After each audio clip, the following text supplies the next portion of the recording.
Hey, my name's James Nicholson and welcome to my YouTube channel. House prices are up on average £3,600 so far this year. This is some new data from Zoopla. I did a video yesterday. It's similar but different. So there is some different stuff in here to make sure you listen to this one.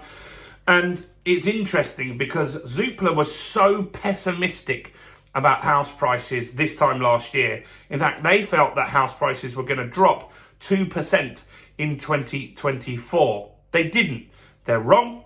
They've revised that. And now we've got some real data to back this up. So we're going to go into this and more in this video. But before we jump into this, as always, if you haven't done it already, do subscribe to the channel over there and hit that bell notification.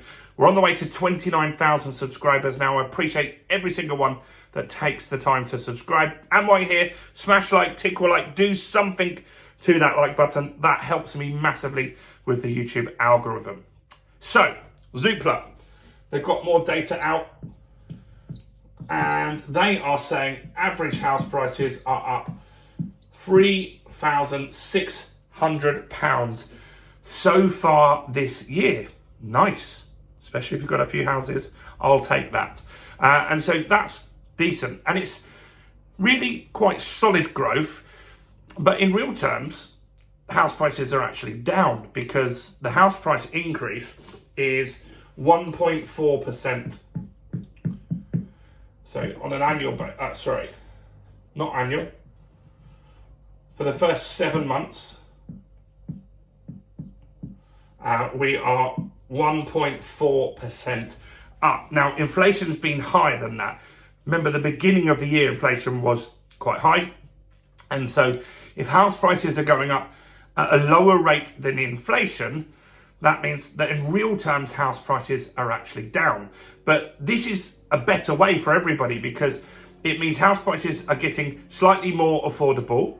And it also means that we're not having a crash. So they're getting more affordable, but the owners of the houses are not getting hammered with big crashes. That's really, really important. And we want to see that as well.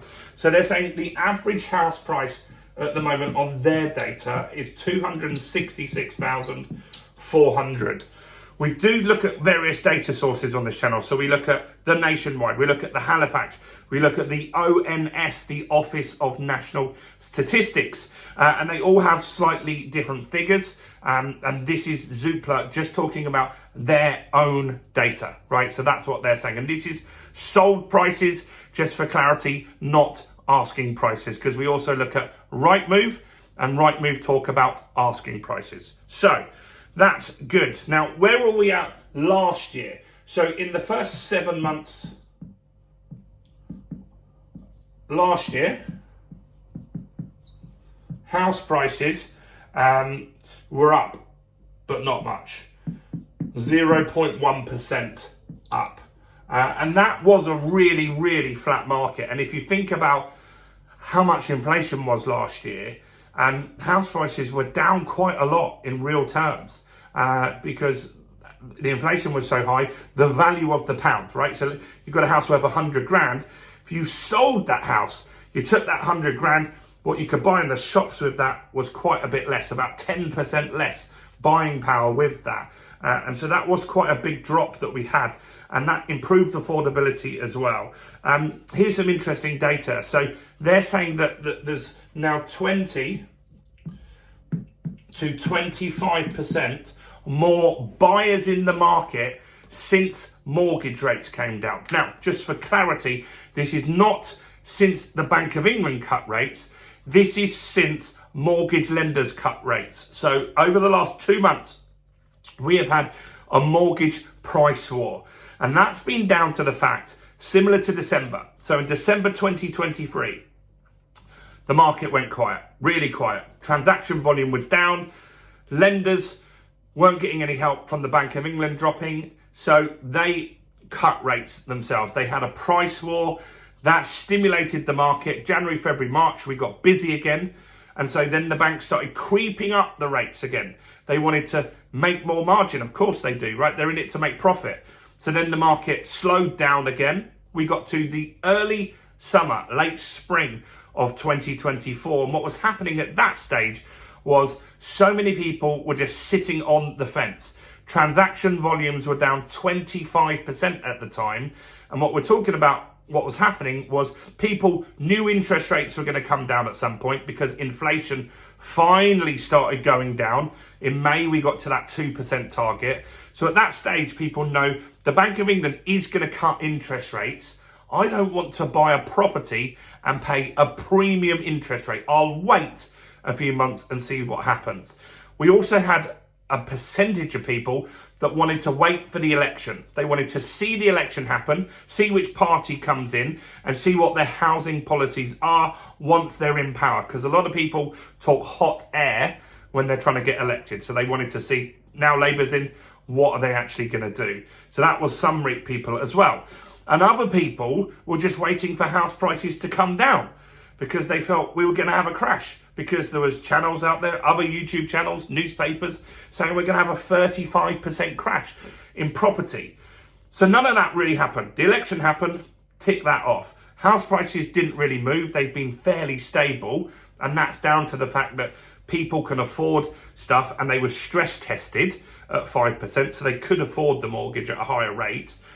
And then the banks decided, right, we need to get some more business. So they started lowering mortgage rates again. And that, in June and July, is what started to stimulate the inquiries. Rightmove had more inquiries. Zoopla had more inquiries. Estate agents got busier. Mortgage lenders got more inquiries. This is what we're seeing at the moment. The market is picking up. We've also got something that not loads of people know about, but that's the fact that stamp duty is due to get more expensive in March of 2025. Now, once people get wind of that and start hearing about that more in the news and stuff like that, maybe watching this channel, people will want to complete transactions before that deadline. They won't want to pay the highest stamp duty rates if that impacts them. And so you'll get an influx of buyers that try to do deals and get those deals done. That always happens. It's like when the stamp duty holiday happens, everyone's super busy. Everyone tries to get things done because they want to save on that deal. So I feel that house prices will continue to go up. Zoopla has said they feel 2.5% will be the 2024 price increase. I think it'll be there or thereabouts, depending on area and stuff like that.